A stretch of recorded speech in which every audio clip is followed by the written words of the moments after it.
Warning, this contains spoilers for Deltarune.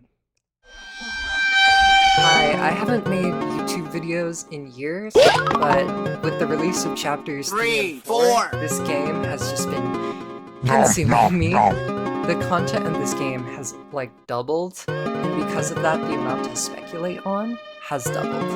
I think the most intriguing new, with quotation mark, characters, the knight. I think the big mysteries is how they tie into the story of Deltarune, who they could be, and the type of story that Toby Fox is trying to tell, and that's what I want to argue / analyze / theorize about today.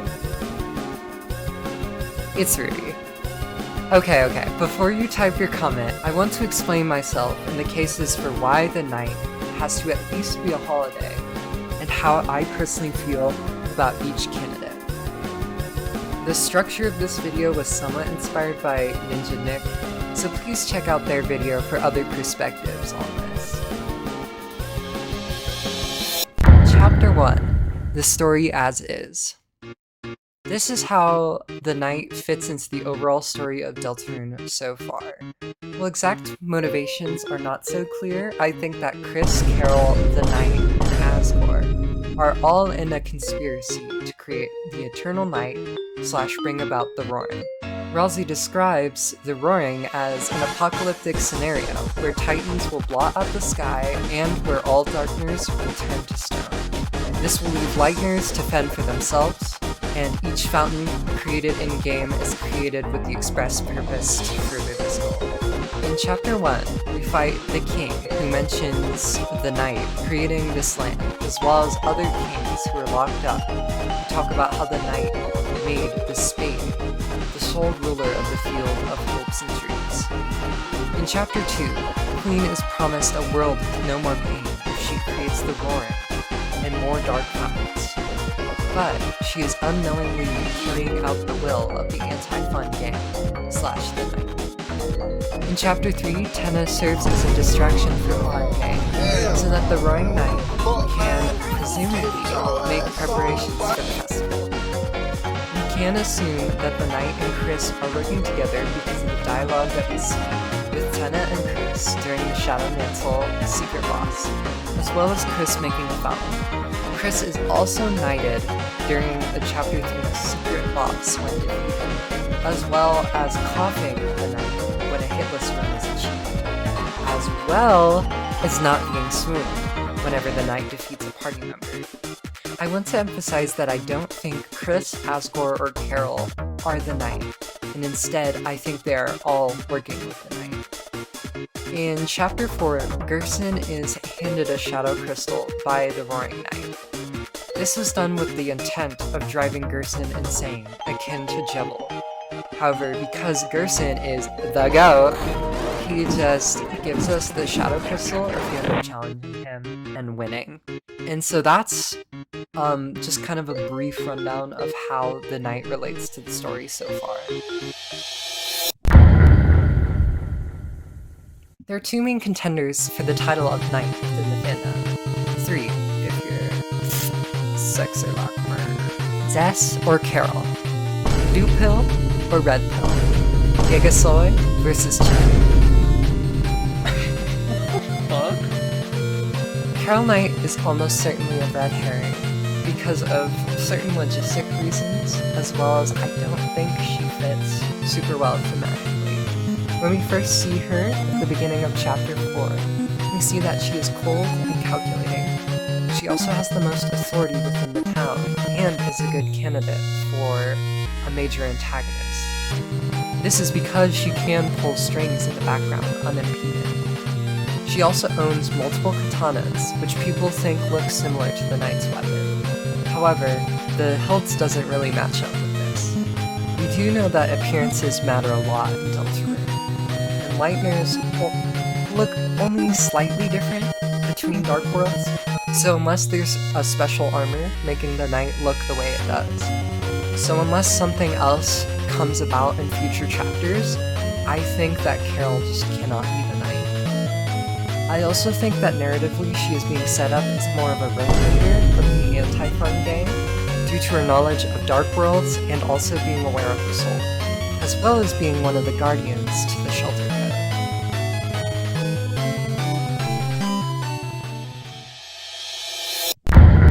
Chapter 3. Death's Night.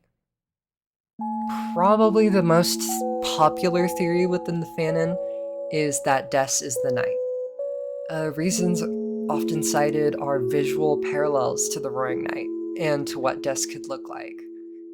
When the knight initially summons their sword, it looks like a wiffle bat. And they also have a form that looks kind of similar to a baseball, which, based on the contents of a room, is something that Des was super interested in. The skeletal nature of the creature might suggest that the knight is either sickly or the dust of Des fused into either an inanimate object or a human soul, or she has been corrupted, thus has this form.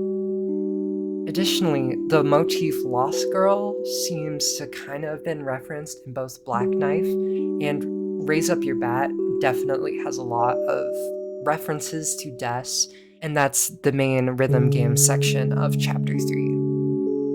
Again, there's a plethora of videos about why Des could be the knight, and I want to direct you towards this video in particular.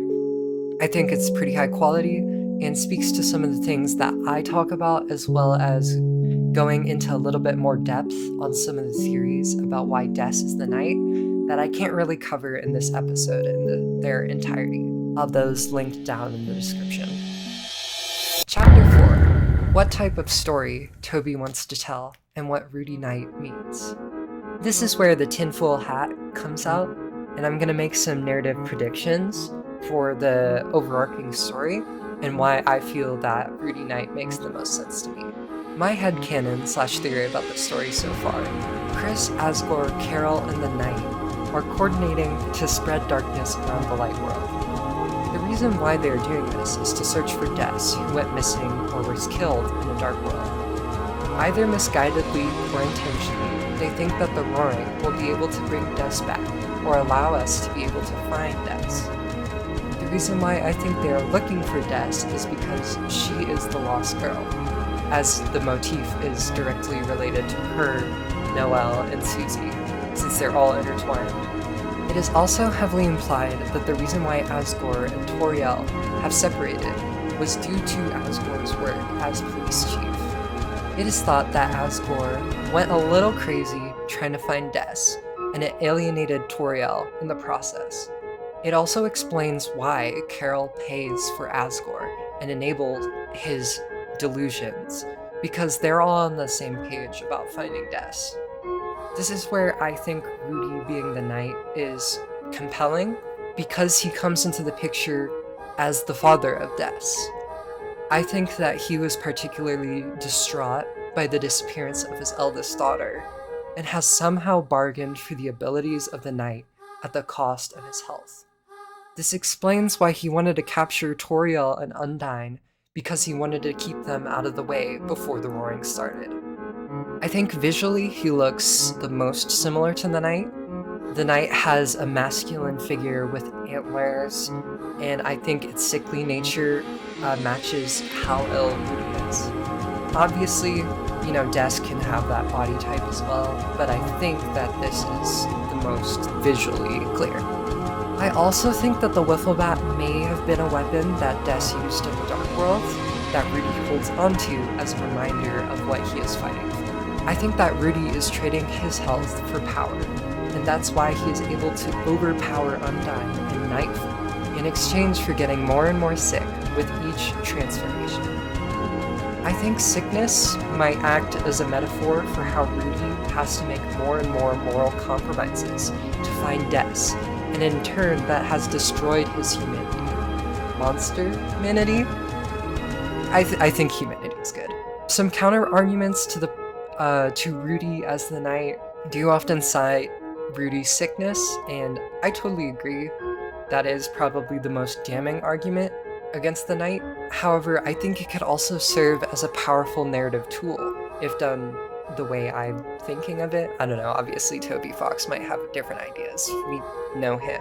Additionally, if the Roaring Knight is in fact Des, I think that there has to be some sort of narrative reconciliation for the fact that Des's identity and disappearance is being concealed from the player, from Toriel, from the hometown, and from Noelle. I think this would also make the motivations for the anti-fun gang a lot less clear and trickier going further into the story. The story of a father scrambling desperately to find his missing daughter, trading in his morality and his well-being, is heartbreaking. Rudy and Carol try to plead with the people of the town to help with the searches, but it only pushes people like Toriel and Noelle away. Chris and Azriel, I think, have something to do with Des's disappearance, and that is why Chris is working with Rudy, Carol, and Azriel to find the lost girl. However, it is through Susie and the player's determination that I think will ultimately reveal the truth about Des's disappearance, either bringing her home or rewriting the prophecy altogether. In conclusion, I think that Des is the most sane choice for who the knight is, just given the current evidence and also the fact that a lot of my theory is just headcanon. However, I think that's basic.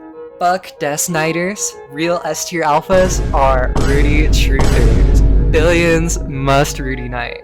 Okay, anyways, in all seriousness, I don't know, I hope you enjoyed the video. I thought that was an interesting thing, and I've been grappling with this for a long time now, so I hope you find this, like, a little bit interesting. It's a bit of a break for me in between, like, doing music and other things that have been going on in my life.